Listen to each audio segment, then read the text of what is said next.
Another day, another basketball stories na naman ang pagkukwentuhan natin. At ngayon nga ay pag-uusapan natin ang balitang pag-choke pa ng Denver Nuggets kontra sa Minnesota Timberwolves at ang balitang pagbabalik na nila Austin Reaves at Luka Doncic sa Los Angeles Lakers. Kuha na nga po sana ng Denver Nuggets ang 2-0 na kalamangan sa kanilang serye laban sa Minnesota Timberwolves nang makalamang sila ng mahigit sa 19 points sa umpisa pa lang ng kanilang Game 2.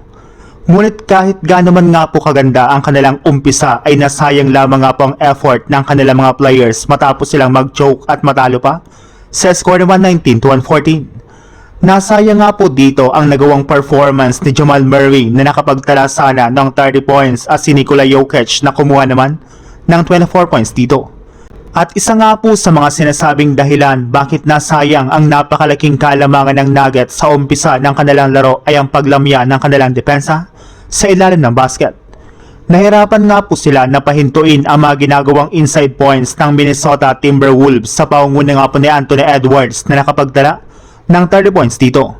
At dahil nga po sa nangyaring ito sa Denver Nuggets ay tumabla na nga po sa 1-1 ang kanilang serye at tuluyan na nga pong nakuha ng Timberwolves ang home court advantage ng kanilang serye sa pagpunta nga po nila sa lugar ng Minnesota para sa Game 3 at Game 4. Sa ibang balita naman, susubukan na nga po ng Houston Rockets na bumawi sa kanilang Game 2 bukas para maitabla sa 1-1 ang kanilang serye bago pa man pumunta sa lugar ng Houston ang kanilang bakbakan.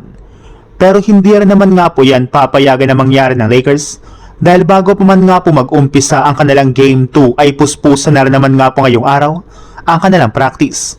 Gumagawa na nga po sila ngayon ng mga bagong estratehiya para sa kanilang pangalawang game.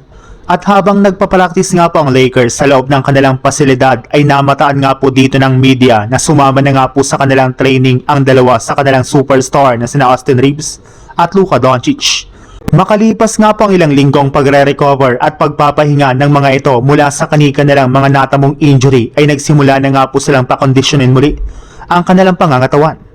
At inumpisan nga po nila ito sa individual practice at shooting drills since hanggang dyan muna nga po ang pinapagawa sa kanila ng Lakers habang pinagpapatuloy pa rin nga po nila ang kanilang recovery.